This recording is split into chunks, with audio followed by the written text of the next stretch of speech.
Well, good morning. It's 9 o'clock. Time to begin the meeting for the Eagle County Capital Improvement Board for September the 28th, 2022. Mr. Crandall, will you call the roll, please? John Marble. Here. Duke Bennett. Here. Emily Crapo. Here. Bernice Hellman. Chris Schweitzer.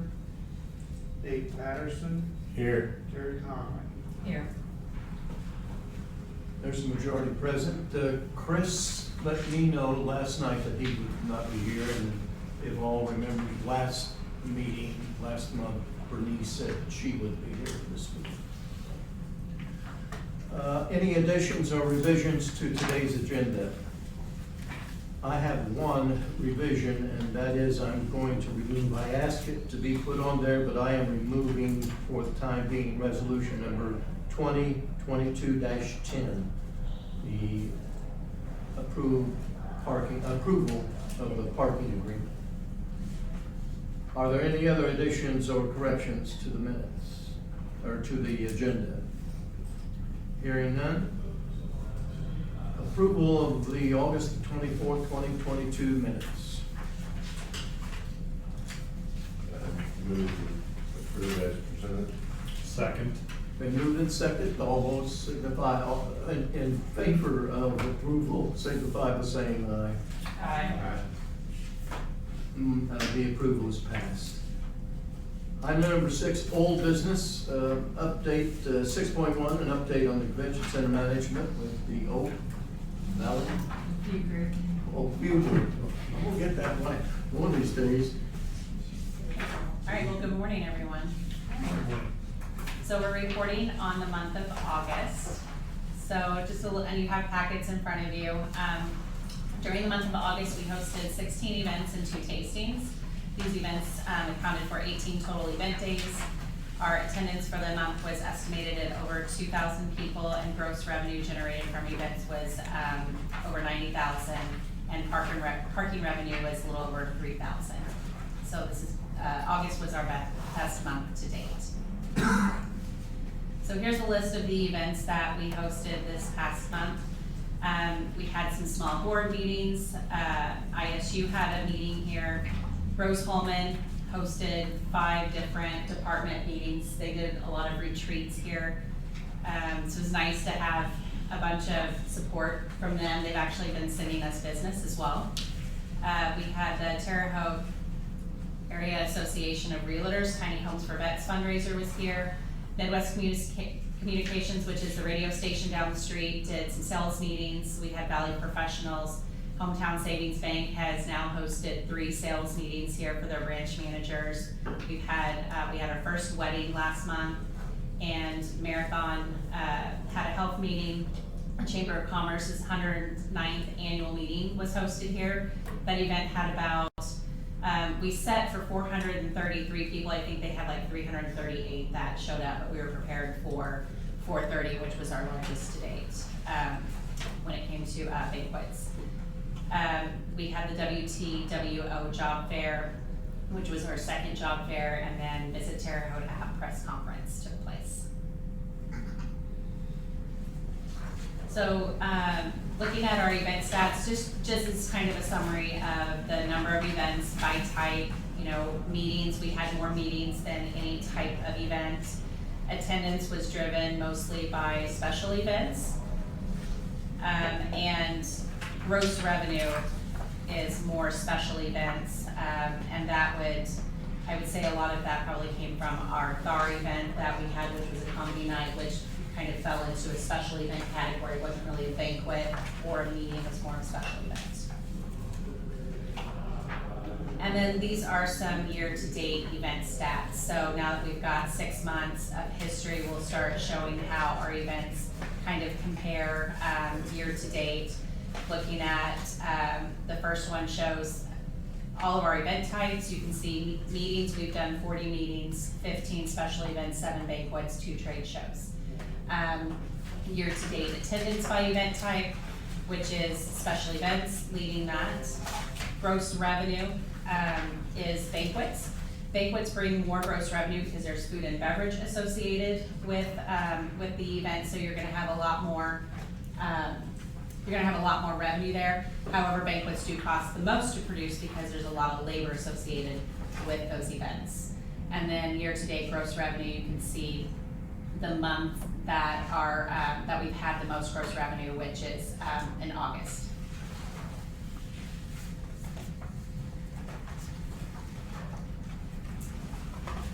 From employment, our director of food and beverage, I've still not filled that. I'm actually communicating with an individual that I think would be really good for the position, but I'm not announcing anything yet until we have everything completely firmed up with them.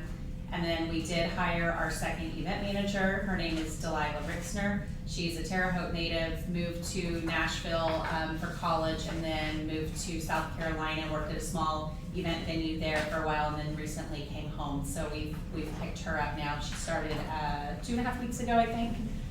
So she's in training and will start basically be doing everything similar to what Lucy's doing. Currently hiring and will be ongoing is our line cooks, banquet servers, and operations and housekeeping crew.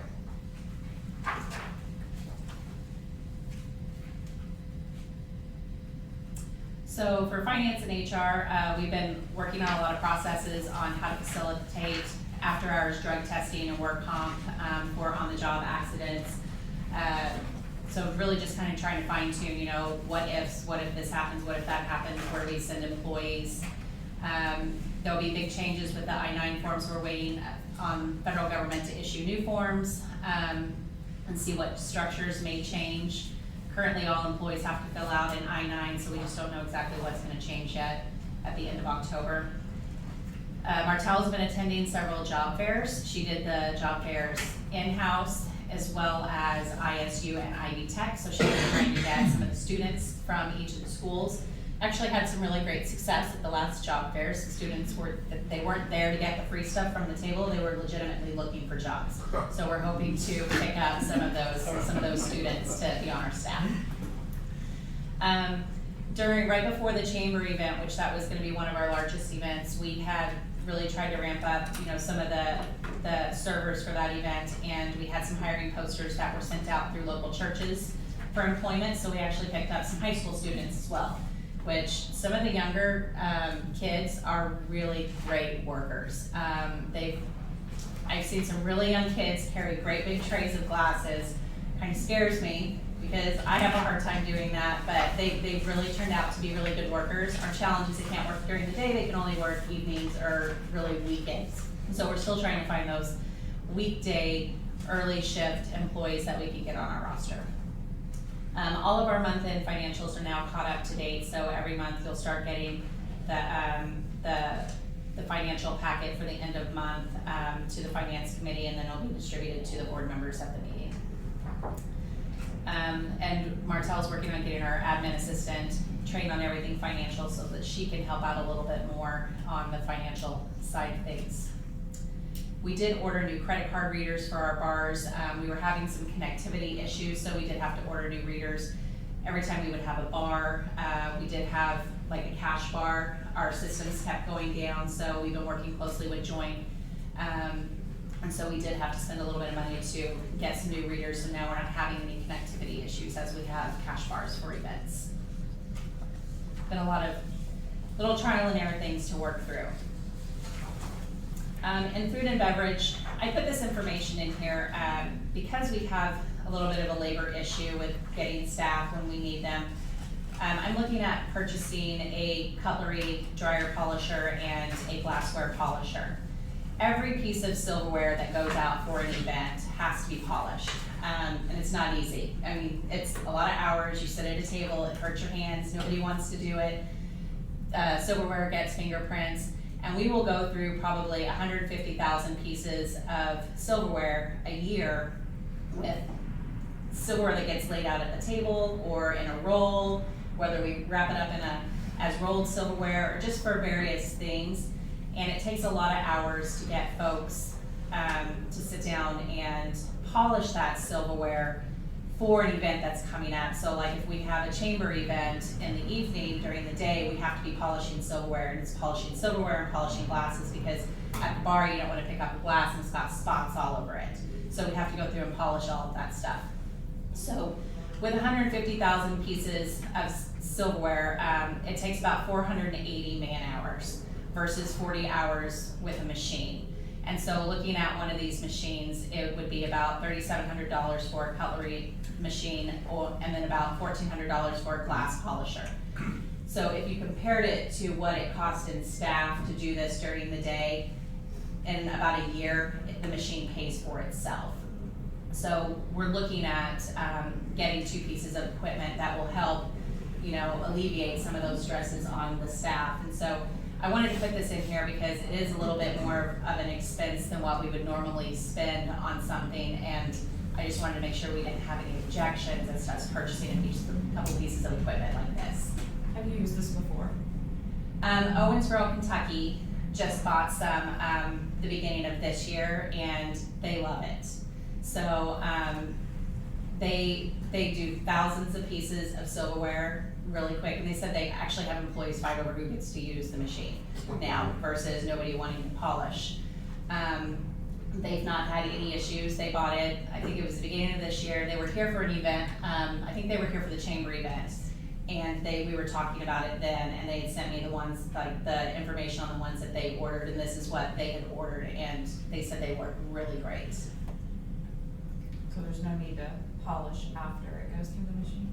So no, once it comes out, it's all completely polished, and the way that it works too is it has like rubber beads or plastic beads inside it, so it kind of works like a burnisher. So when you put a piece of metal in, all the scratches get bumped out of it. So it actually takes all the scratches and any of the, how like your silverware sometimes is gonna get dinged on the end, it takes all of that out so it looks brand new coming out every time.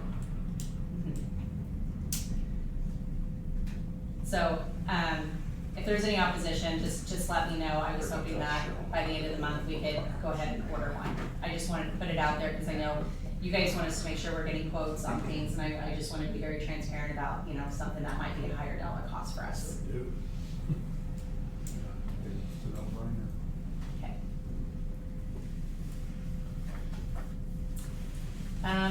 For operations, we received our radios finally a couple weeks ago, which we were ecstatic about, because it's hard to communicate with back of house staff, just on cell phones, and we don't like to have our cell phones when we're on the floor. Radios can clip to us a lot easier and have an earpiece in, so we're now using those for events. We had Envelop IQ came in last month to update the firmware with the ballroom touchscreen monitors that that basically controls all of our audio visuals, so they did some updates. Indiana Water came in and connected our water meter, so some of our water, I guess we had a meter that hadn't been connected at all, and so I don't know that we've even received a bill yet for, our water bills have been really inexpensive, so we knew something was going on because I think our water bills were coming in around $50 or $100. So we've been meeting with them. The elevators in the garage, last month we had some graffiti with a Sharpie. Someone wrote some foul language all over in it. It wiped off. We had Acorn brought out some cleaner for us, and Brady was able to get it all out of the garage. But it's not the first time that we've had some issues in the garage. We get a lot of kids that come through on the weekends and the evenings. They've got bicycles and skateboards. It's usually when nobody's here. And we've had like fingerprints, like I don't know what even they're putting on their hands, but they'll put their hands all over in places that I don't even know how they reach. But I'm trying to get a quote because I'd like to have cameras put in the elevators, because I think it's really the only way that we can eliminate having graffiti or vandalism in areas that we can't see. So Envelop is supposed to be getting us a quote for the cameras, and then Sycamore Engineering would have to run the wiring, so we need to get a quote from them, and they're both working on that. Can I ask a question, Mr. President? Are there any cameras in the garage, security cameras in the garage currently? There are, and there are some outside the elevator, but not inside the elevator. Okay, great. Yes, so we couldn't actually catch somebody doing something inside there. Yeah. And anytime that we have had any kind of instances, we've gone back and looked at the cameras to see what we could find. We've had a couple times where we've reported things over to the police department. We've sent them video footage, like when the machines outside were vandalized. I don't think to date they have found the kids that were on the camera. But, you know, we try to report those things. We haven't had any major issues, but it's really the graffiti is kind of been what we're seeing. Do you think putting signs that there's security cameras would be a help or not? We have, I think, there's probably 4 or 5 surveillance camera signs on each level of the garage. That was one of the first things we installed. We are getting no skateboarding signs to put all over in the garage too. It is a great place to skateboard from the top to the bottom, I'm sure, and we see kids on bicycles.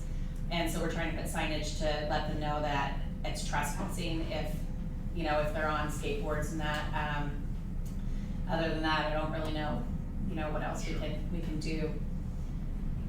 So we figured, just the best way to catch them is to have cameras in there. And the thing that I worry about also is if someone is in the garage and say they jump in the elevator and the elevator shuts down, other than hitting the button on the inside, the fire department would be able to come over and unlock the garage, but if no one's here, they might be in there for a little while.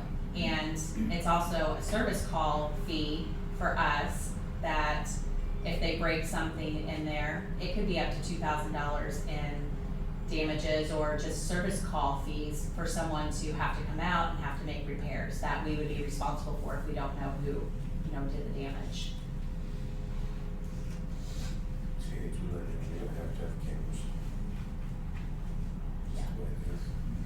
So once we get those quotes, we'll share those so you can see what that cost would be. Brian, did we coat the outside here with some kind of special coating to resist? Limestone. We did. Yeah. Who did we get that from? Do you remember?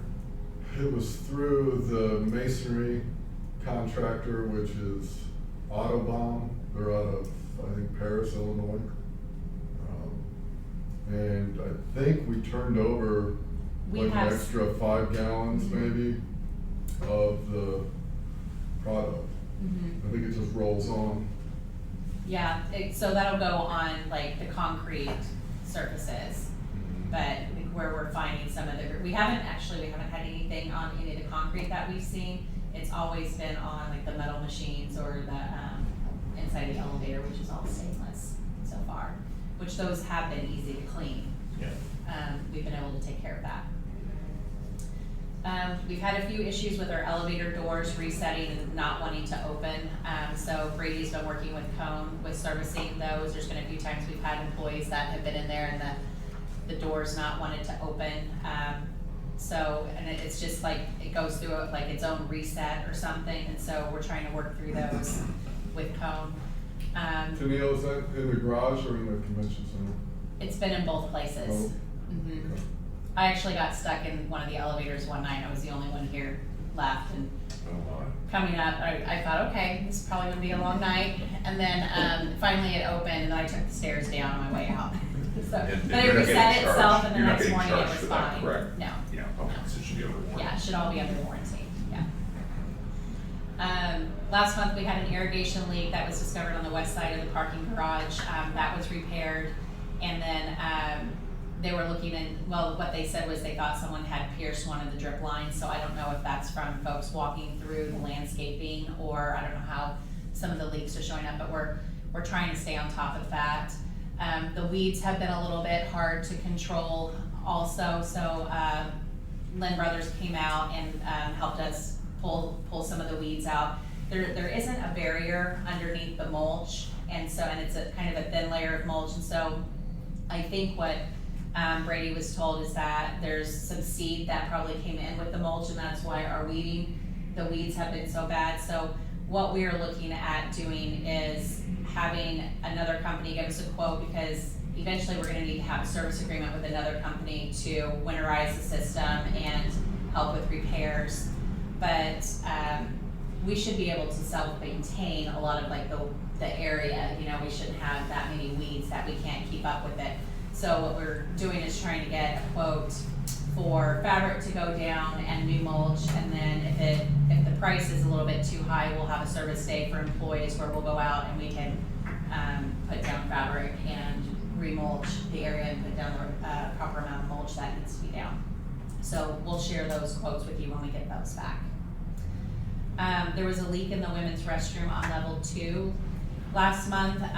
We had a really big rain, what was that, like a few weeks ago, and there was water coming in through one of the air handlers. I think it was just coming in at the right way and was coming through the system. And so I think Mark Merrill's been working on it. He had someone come out and fix the unit on top to where we shouldn't get leakage like that, and then they're gonna repair the wall in the women's restroom. It just kind of pulled the paint down a little bit.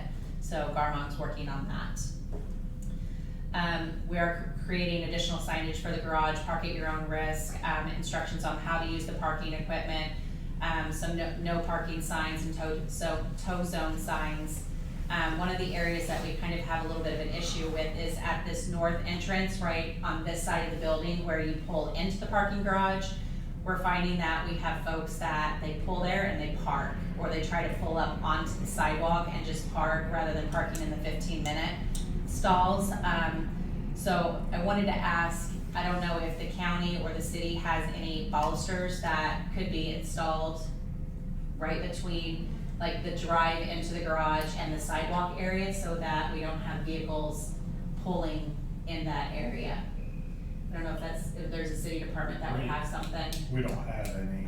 I mean, if you buy some, we'll put them in. Okay. I mean, but typically the ones we have, we put in and they're just permanent. You know, we just, Okay. we don't have any extra ones. Okay, So be happy to install okay, at no cost. okay, great. So, and I can send you a picture and show you where we're exactly wanting to put those. We just want to eliminate people from pulling all the way over. And when we do have events that are taking place, if we have people in that area, I've seen folks pull their car all the way through there and go through it on the other side right onto the road. So to me, it could be a hazard. You know, if someone doesn't want to pull into the garage and they're fearful of now I'm pulling into the garage rather than backing up, they'll just pull right through there. And so it's dangerous if there's people out there if someone doesn't see someone.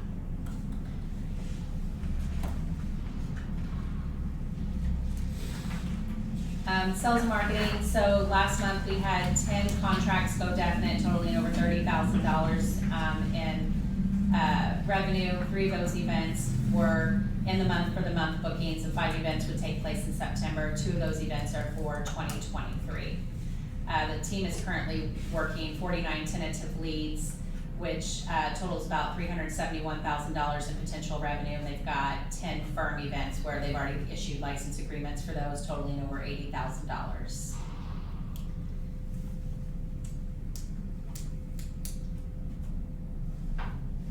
So this next page just shows you who we had come in the building last month for tours. So these are all events that we are working on. Some of them have booked now, and some of them are still potential groups for the future. And then community involvement, just kind of list what, you know, some of the things that our staff has participated in for the past month.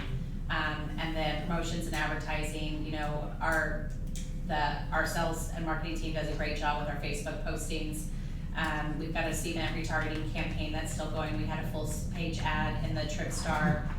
There's now a brochure rack down in the lobby downstairs. So I think you guys gave us some brochures to put in there. And I reached out to the Children's Museum, the History Museum, and the Art Museum to see the SWOPE, to see if they had brochures that they'd like to put in the rack downstairs. It's not a big one, but it's big enough to hold some of the things for downtown. If someone's coming in and they want things to do, they can grab something out of that rack. And then there's a link down at the bottom that is, there was a write-up in the August issue of Biz Voice magazine, just a really good, nice article on the convention center. And then this just shows some of our Facebook posts that we had the past month. This was just a few of the ones that I pulled out to put into this presentation. And then going to the statistics, 2022, for the remainder of the year, we have 20 definite events. We've got 4 contracts that are still out, and then we still have 8 tentative proposals. And then 2023, we've got 14 definite contracts, 6 firm, 35 tentative proposals. So now that we're getting to the end of this year, the focus is turning more to next year and starting to book more business for next year. So this year will start to go down a little bit in the tentative business other than the short-term bookings, and more focus will be on trying to get those future bookings for next year. And then we've got 1 firm contract for 2024 and 3 tentatives out for 2024. So our total funnel right now is 843,509, and that's from this point on. That's it. Any questions? I'll add, Special Olympics is gonna be hosting the Carl Erskine story. Carl was a pitcher for the Brooklyn Dodgers, came up with Jackie Robinson, it's really a unique story, I mean, of how he came up, and then he had a son with special needs, and so he's been a Special Olympics supporter since 1969 when it was formed, and so we're setting for 710 here. It's on November 3rd. It's a $10 ticket. Ted Green, who's done a number of worthy documentaries, he did even tours. But yeah, that'll be a good night here, so, yeah. We're looking forward to it. It'll be different. Something new. Are you having any problems with staffing, other than what you've mentioned in here? Part-time, getting the part-time workers that we need for large events. So when we have, like, I will tell you, we had a large dinner, and, we use a temp service. That the temp services have been really great. So we put our order in a couple of weeks in advance and tell them we need 20 servers for, you know, so many people. Here's what time we need them to be here. And then we usually confirm that, you know, early the week of the event. We had a large event that was getting ready to take place, and our temp agency had let us know that, hey, out of the 30 you ordered, we have 3. And that was because school had just started, and the timing of the event, it's kind of still hits. It was a Friday, you know, you've got kids in school, they've got football practice, they've got all kinds of other things associated with the school. We knew 2 days in advance. So we were scrambling, and all of our staff was calling family and friends to see who we could get. So we had a lot of, we had a couple of our staff had their granddaughters come in. Our banquet manager had his sister and his brother-in-law that came in and worked. And some of those folks, it was a one-time, you know, hey, yeah, I can help this one night. And then some of them, after the shift, they came up to the office and we gave them new hire paperwork. So they're now on our staff, but a lot of them are students. So a lot of them can only work weekends. Where our challenge lies is getting banquet servers and staff that can work during the days. Like right now, we've got this group in that they're with the turkey hatchery. They've got 50 people. Most of them are international. And I think we've got 1 server that can work during the day, and Ian, our banquet manager, is kind of doing a lot of the legwork for that event. In 2 weeks, we've got a 200-person event, and it's 5 days, and they're here. It's 200 people, and they've got breakfast, smaller breakfast, and then lunch. So we will have a lot of our administrative staff helping with that event too, because we're having a challenge finding enough servers to serve like we would normally, you know, service an event. It's just, you get applicants online, but they don't return your calls. So I don't know if folks are just saying they applied, you know, to apply, but it's hard to get them to actually come in. Well, one thing we're finding, it's not unique to you. Part of that is if they send that online application, that is their tangible proof so that they can continue their unemployment benefits. You know, the fact that ISU's down 40%, everybody's hiring. Restaurants, hotels, I mean, it's a big deal. Because, you know, those are gonna be professional people, and so they would dovetail well into these kind of positions. And historically, that's, you know, when you're down 6,000-7,000 people, that's a lot of where you'd be drawing from normally, so. Do you have any policy in place that you cancel events if you don't have the staff? No, I mean, we can usually service, you know, an event, or we can find enough staff. It might take longer to service a dinner.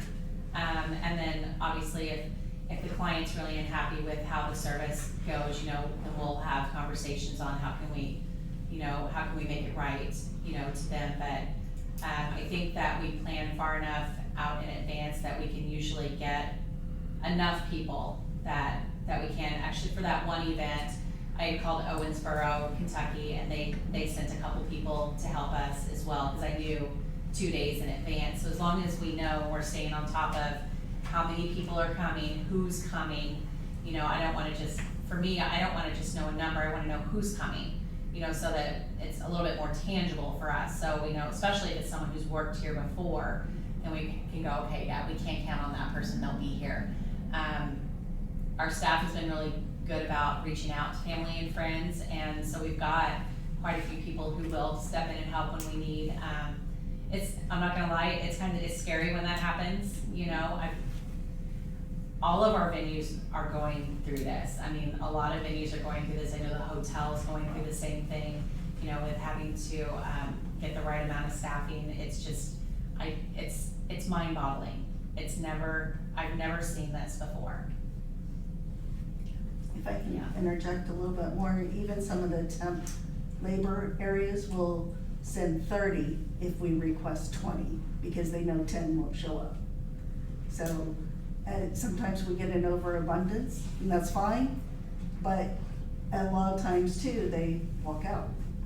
They'll put on the tie and the apron, and we're like, oh, where's Susie? Oh, well, they left. It's like, okay. Yeah, so it's not an easy labor force now, where I don't know if they just don't like the job, or if they decide that they have something else better to do. It's just different. And I mean, and when where we need our largest area of part-time employees is really for banquet serving. And I think what's different about our job here versus a restaurant is open every single day. A server at a restaurant, they have shifts every week or every day. You know, they know, hey, I'm on the morning shift, I'm there every day, they know what they can expect. We're 100% event driven. So if we don't have events going this week, I can't have 10 servers here every day. You know, we can't pay people to not have something to do.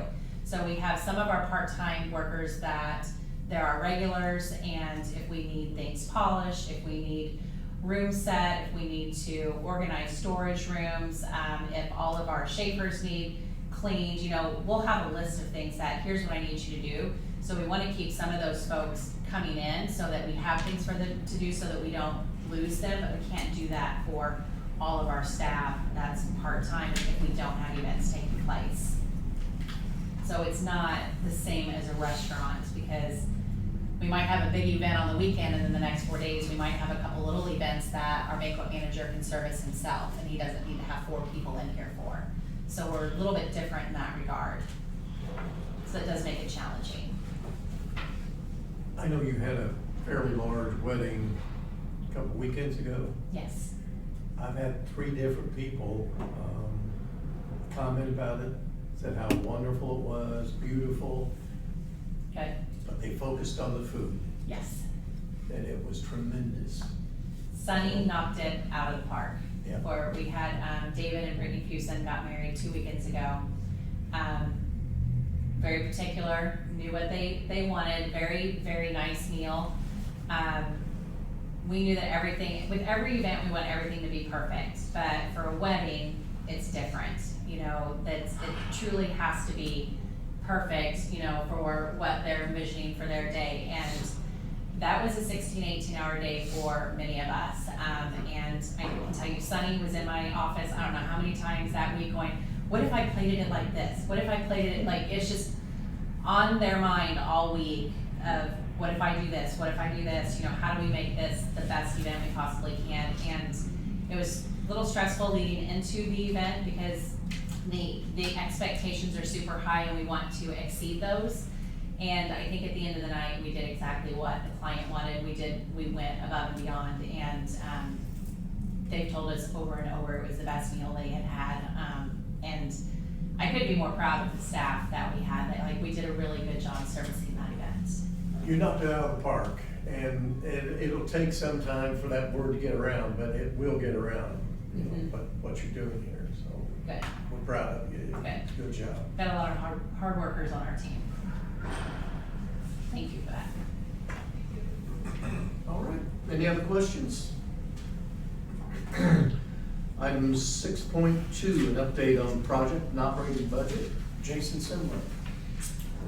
Earlier this week, we passed out the kind of the Ulster project cash flow for the remaining part of the year through January 2023. So, yeah, I can answer any questions on that. Just an update on the food and beverage revenue itself. Through the first 9 months of 2022, you've collected $2,293,000. Compared to the first 9 months of last year, you had received $1,984,000.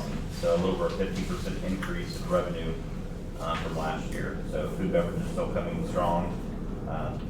September, what you received a couple weeks ago was $273,000. That was your second highest month of the year. So again, food and beverage is still coming strong. Good. I would just comment that we need to watch the legislature this next session, as discussion continues out there about eliminating the food and beverage tax and the lodging tax.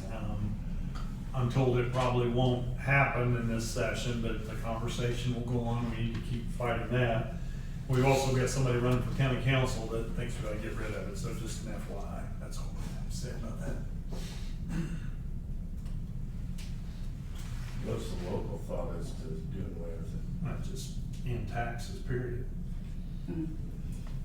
So, that's all I was gonna say about that, David, maybe some more. John, go ahead.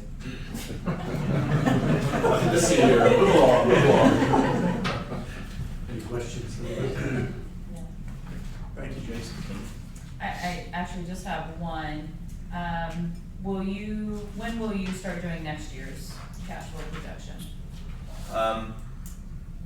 Probably here next couple months, we can start extending that out, especially now that we have a kind of a history of the operating, we can kind of start extending that I was out. gonna say, as they've booked some events, it'd be nice to see what the next year's gonna shape up to be.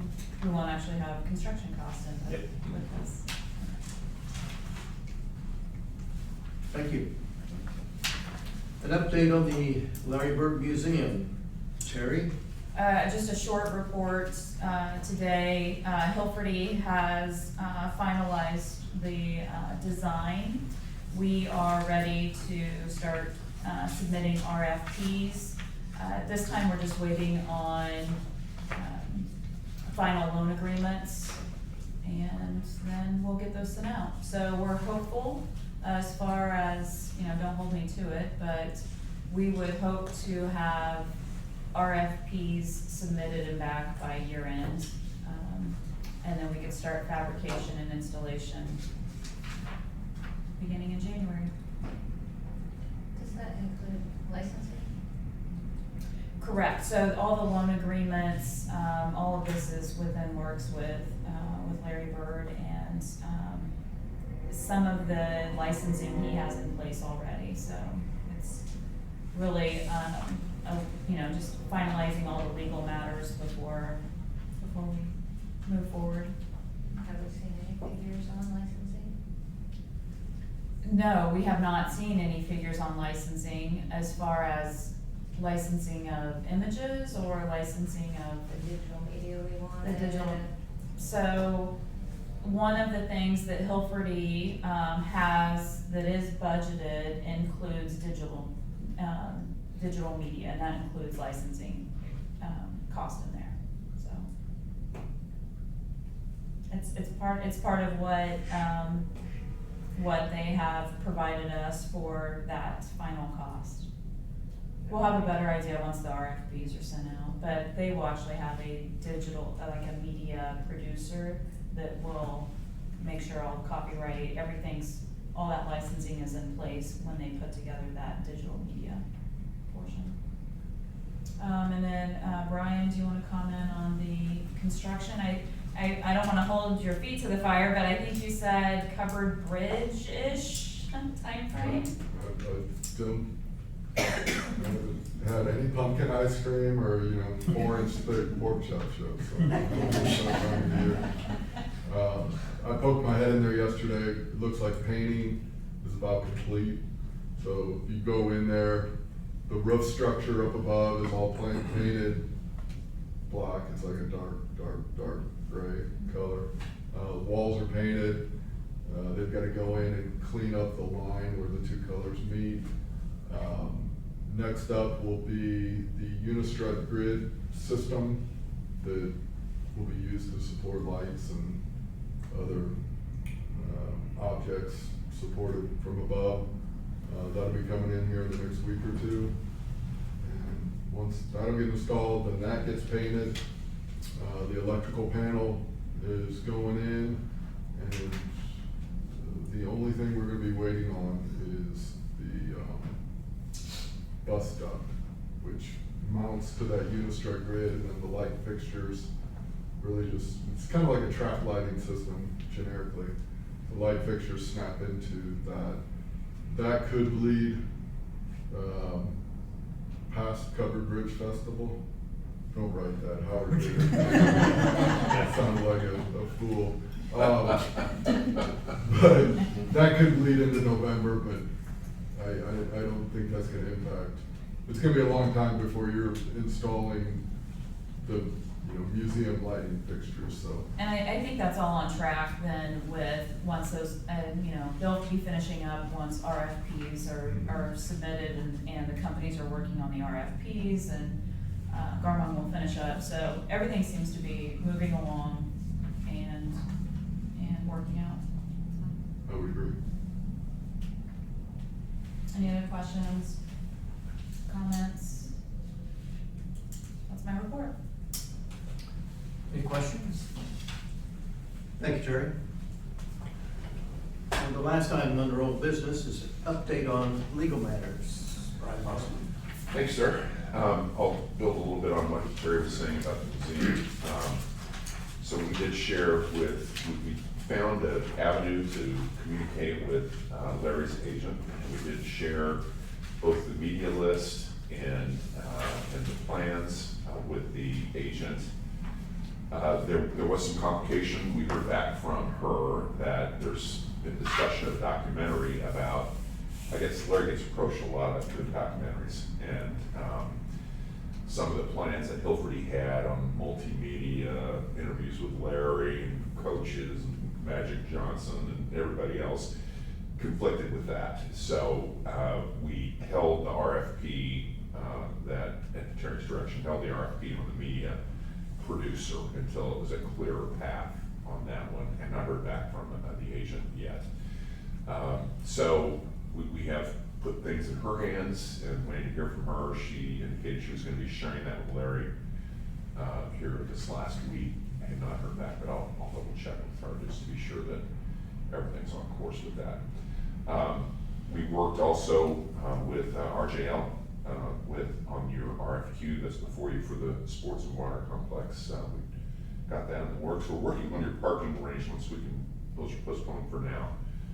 But we're trying to figure out the best means of allowing the state office building workers to park in the garage. I would suggest, if the board's going to put that on hold, to Neil, you can issue them temporary passes. I would suggest that perhaps the board continue with that, with the temporary arrangement until we come to a final conclusion on it. Does that make sense? Mm-hmm. Yeah. How long would I? Well, if the board's not gonna take action today, then it'll be next month. Okay, so we'll just issue you passes that will expire at the end of next month then. And I think that's probably the route to go, if that makes sense to the board. Do we have any events planned large events planned throughout the rest of this year? We have, in a couple weeks, we've got a 200-person Wounded Blue that's coming in. It's a officer event. Probably maybe half will be driving, but I don't know that there are any that will fill up the garage. We've got a couple holiday parties that are rather large, but I don't think anyone's more than 400 or 500 people, and usually it's probably half of those in cars, so. To save yourself from having to redo temporary passes again, I think you should do it at least through the end of the year. Through the end of the year, okay. Makes it easier, okay. If, again, that's something that, I mean, if we don't need the spaces, and I'm not worried about the spaces at all. And that, is that just 20? Is that the number of that or is it? That was, 20 was all that was requested. Okay. What's our total number of parking spaces? 450. 450. And those are only used Monday through Friday during the day. It's fine. I'm okay with that too. Take it to the end of the year, then we don't have any pressure to have to Okay. make you do extra And those work people until we up there decide. during the evening, But you can do that without, I We mean, can it was, do Monday through Friday. I'll do it like That's 7 right, AM to yeah. 6 PM. that's dropped, yeah. Okay. And you can do that with a governmental entity without any concern. Contracting on a similar basis with a private entity presents concerns under statutory provisions applicable to y'all. Okay.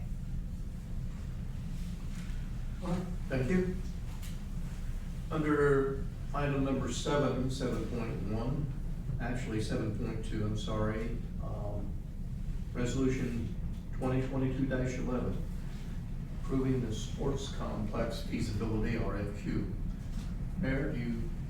I'd be happy to address this one. So everybody should have had an opportunity to look at your resolution, but more specifically, the request for qualifications document that's been prepared for by RJL Solutions on our behalf. Victoria's here today. Her and Rachel have been working on this and working with me on this to prepare this document. So I guess the bottom line is, just to remind you, we have received a $50,000 READY grant from the IEDC, through the RDA here locally, to do a feasibility study on a complex, something that's been part of our community plan and initiatives by a variety of elected and appointed officials here in Vigo County. And so we're taking this step here with this funding that's become available to us to do this, to send out this request for qualification. So I would probably have you go to page 6 is the best place to go on the timeline, which will kind of explain this. If we get approval from the board today to send out this RFQ, then RJL Solutions will do that on our behalf today, this afternoon. Responses to this will need to come back by the end of October, by the 31st. The new projects committee of this board will then meet and review the proposals and decide who we want to interview. The time frame has been selected already, so the potential vendors will know on the 17th and 18th of November. Those presentations and interviews would be held with the new projects committee. And then I'm the chairman of that, we would make a recommendation to the board then on the November 23rd meeting. If we feel like we're ready to move ahead with it, we would make a recommendation at that time.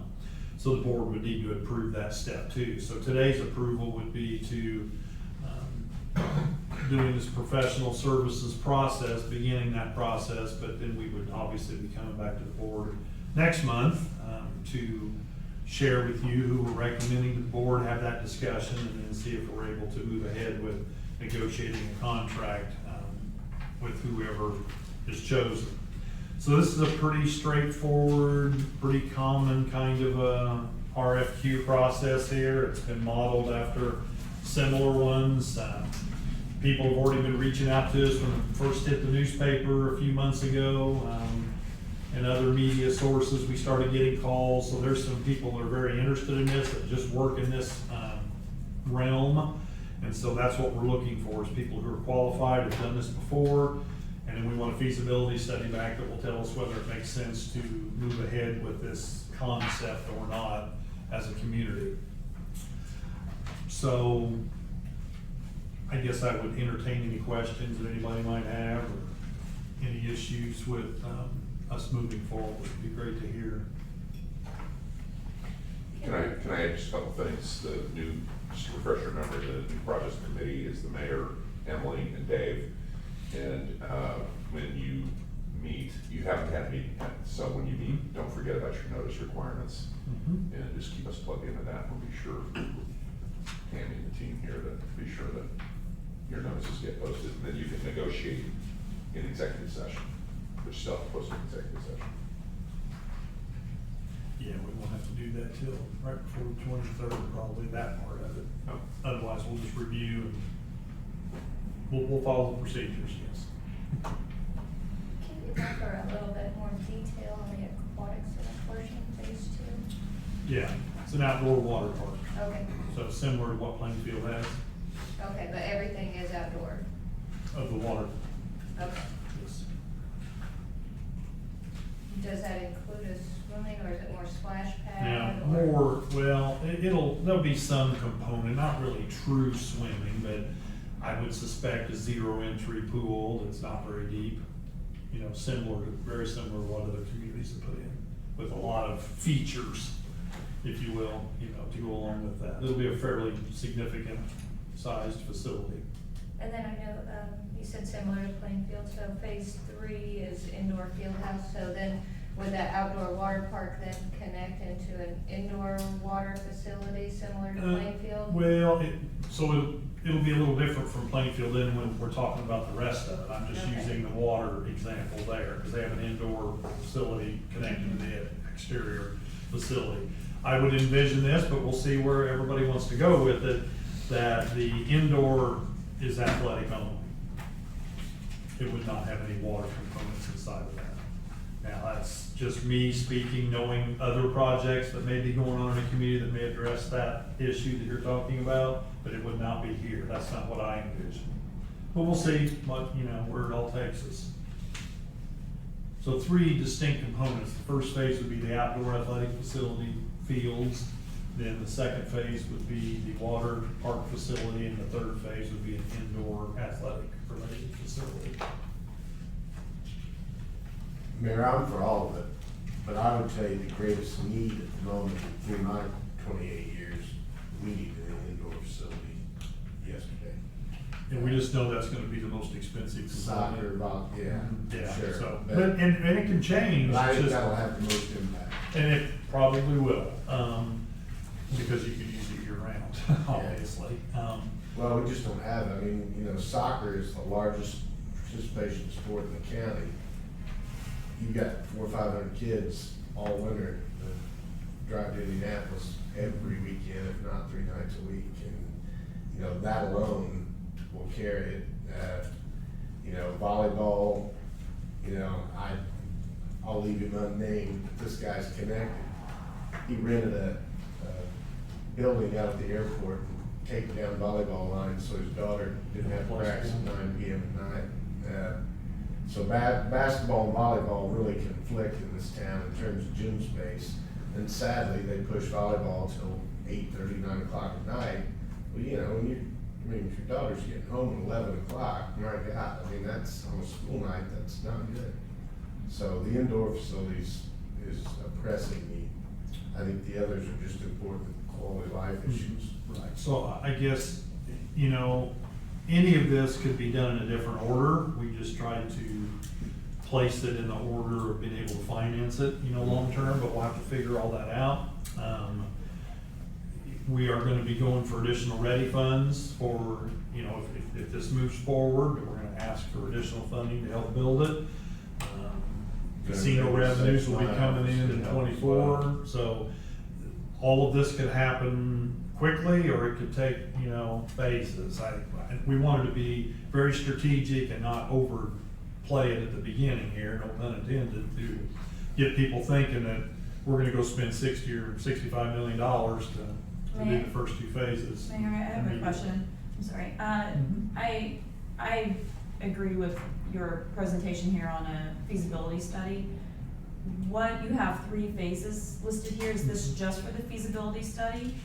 So To we- consider, and then, so in kind of relation to David's comment, is there room for even more phases afterwards? Absolutely, yeah.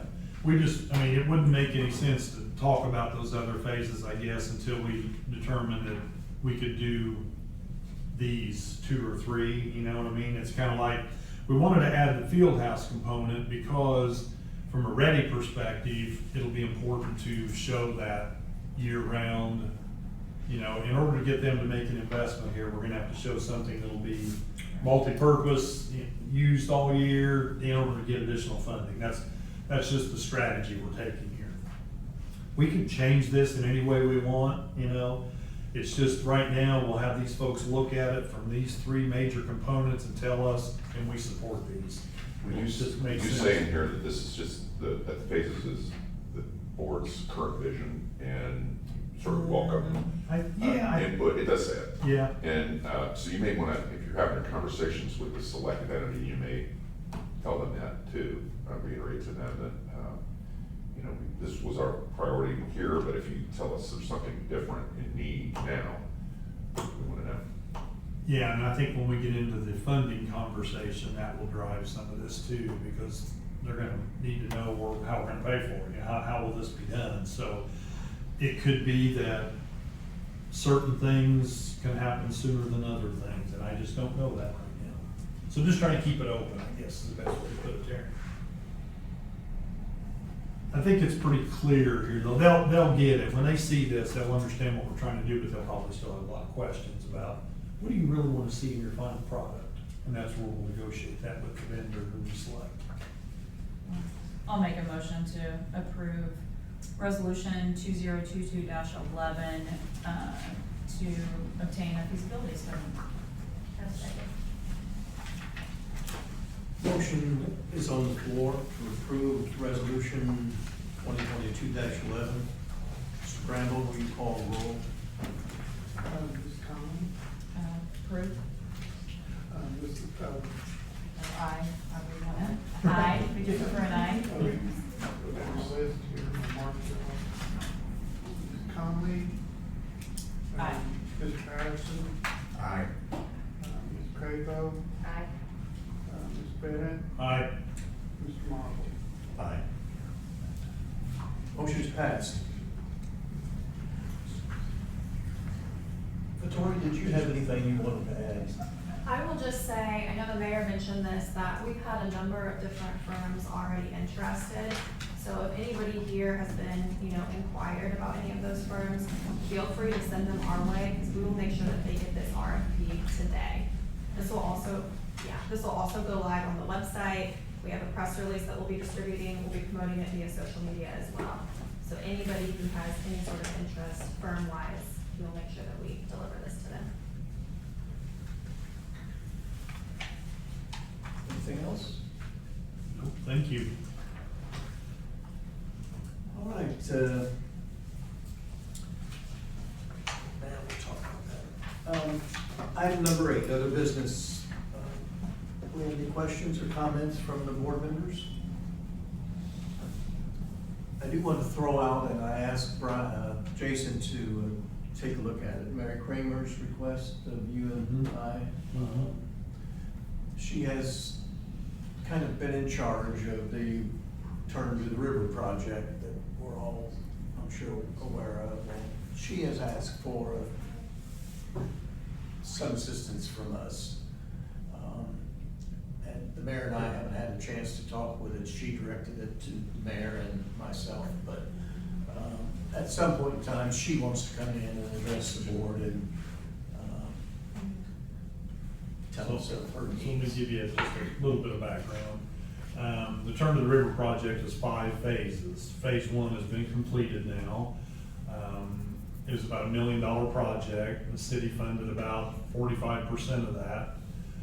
And now she's moving on to phase 2 and 3, and is seeking you know, from the city's perspective, we're gonna take a little bit of a step back on phase 2 and 3 since we made such a significant investment on phase 1. And so she's talking to the county, she's talking to the CIB, and as you know, the food and beverage tax is intended to be used for the art community. That's one of the reasons why it got approved. So she would just like for this group to entertain some contribution to help get phase 2 and 3 moving along. And then there's 4 and 5 to come down later down the road, so, that's really what that is. I just told her to put it in writing, send it to you, and you could bring it up to the board, so. Well, perhaps we'll invite her next month to. She'd like to come and just tell you about it and kind of see where it takes us from there. They'll start design next year on those 2 sections, so there's not like an urgency that we have to do it tomorrow, but she's just trying to line up her funding. Did you want to mention the award that's CIB? I was just going to do that. Okay, all right, good. Thank you to Mr. Bosma and his group. Sent a very nice letter to the Association of Indiana Counties on awarding or at least looking at us for an award for collaboration between county governments, county, city, and public, actually. If anyone wants to read the letter, it's here, and. And that was the RJL was really the brains behind that operation. Yeah, But- sorry. Yeah, so, well, they should be recognized because they were the one that I believe came up with the idea to put the nomination in play and submit materials. I think that's right. Yeah, well, thank you, yes. We also worked with Chris because Chris, you know, is a part of the AIC. Sure. So he, you know, understood that the AIC gives these awards every year and had recommended that the group come together and submit a nomination for the Terre Haute Convention Center project too, which we did, and then we were awarded just last week at the conference, so. And I meant what I said in that letter, John. It's been my pleasure, first of all, to work with you all, and I've worked with multi-jurisdictional governmental entities for 35 years, and the public-private cooperation in this has just been remarkable. So rarely seen it like this. So congratulations to all of you. Well, thank you. This is the award, and we'll find an appropriate place to hang it here in the boardroom. We can put it in the boardroom, or if you want it somewhere more public, we can maybe put it up here in the hallway somewhere. We can find a good spot for it. I'm sure over time, our goal is to have more awards and things like that will go on walls, so to find a nice place to start putting What them. about the big signs over here too? I think one Those was go out on the supposed to be road for the somewhere. county and one was supposed to be for the city for their. Yeah, so we're gonna figure out some entry points to do that. So we'll get that figured out. Chris? Not on the envelope. Not Yeah, that's great. But Jim, didn't you suggest that in the beginning, that you'd let us know about that opportunity to apply for that? Okay. There are Yeah. several Sorry. awards they give at that conference, Mhm. and one of them, the Intergovernmental Cooperation Award. Yeah, I remember you brought that to our attention, so thanks for everybody that made that possible. Could we put one of those each at each exit offsetting? We'll figure out where to put them. Yeah, as long as we put it on an existing sign that we have, because getting into approvals a pain in the butt, but yes. Our guys can put them up, I mean, we could put one in just as you get off the exit on both of them, as long as we have a sign there now. We'll sort that out, I'll get Chris, he couldn't be here today, but we were gonna talk about specifics. It'd be kind of ironic if NDOT wouldn't let you put the sign up. A Yeah. sign promoting intergovernmental. It would be ironic, but not unexpected. Par for the course, par for the course. Are there any other questions or comments in the board, from the board members? Hearing none, our next regular board meeting will be October the 26th, same time, same place. We are adjourned.